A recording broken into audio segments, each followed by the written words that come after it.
Hey guys, I wanted to show you what tomorrow's activity looks like. And give you a few pointers to get you started. So this is a team, this is a collective challenge. So what I'd like for each of us to do is to create 5 lines or curves that are going to help trace the logo for Anacortes School District. Each do 5 lines, we'll get pretty far. So a couple tools to get started. Today is really going to focus on point, slope, form, but this week is really like an overview of what we know of linear. So a couple forms that I think are going to be really helpful is point slope form and slope intercept form for today.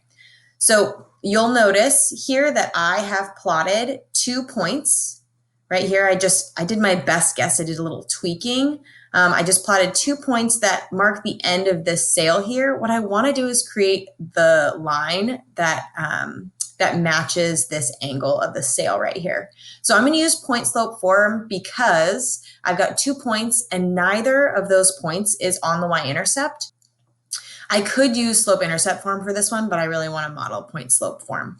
So I know that if I'm going to use point slope form, I'm going to need to use one of these points and I'm going to need to find the slope. So if these are the points that I want to use, I know that I can use the slope formula, which is y2 minus y1 divided by x2 minus x1.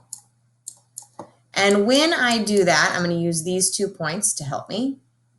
I'm going to use the DESMOS calculator, which is at the screen on the very bottom here. I don't know if you can see it because my tools are in the way. 3.7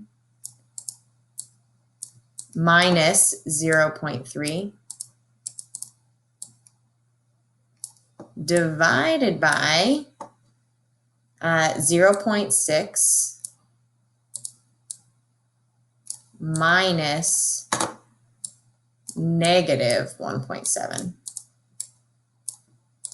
I can simplify to 3.7 minus 0.3, so I'm going to get 3.4 over, and this is really like adding, so it's 2.3. So this is my slope, and I could simplify that, and I would just use that DESMOS calculator, but I don't have to. This is really what my slope is going to be. So I'm going to go ahead and I can plug in y equals, and I'm going to do my slope, 3.4 divided by 2.3. Oops, yeah, make sure you use the arrow here.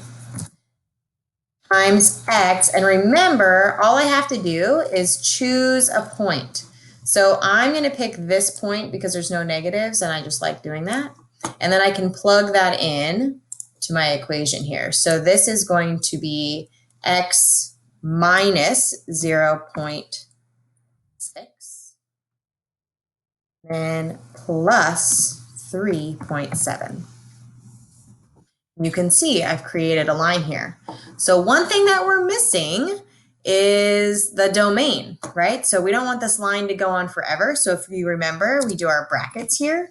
Now the handy part again about point slope in this case is that if I think about my domain and I've already plotted the 2 points, I really know what my domain is. So I know that I need to go from negative 1.7 to 0.6.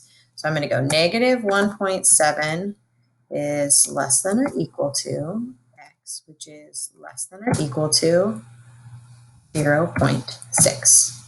I've created my first line for slope. So that is just one example of how to get started. And I'm thinking if we each do 5, we'll get pretty far. And then we can show it to Mr. Harrington and he'll be really impressed. All right, I hope you guys are doing well. I am at my computer Monday through Thursday from 12:45 to 3:45. So that is always a good chunk of time if you need to connect with me. All right, guys, see ya.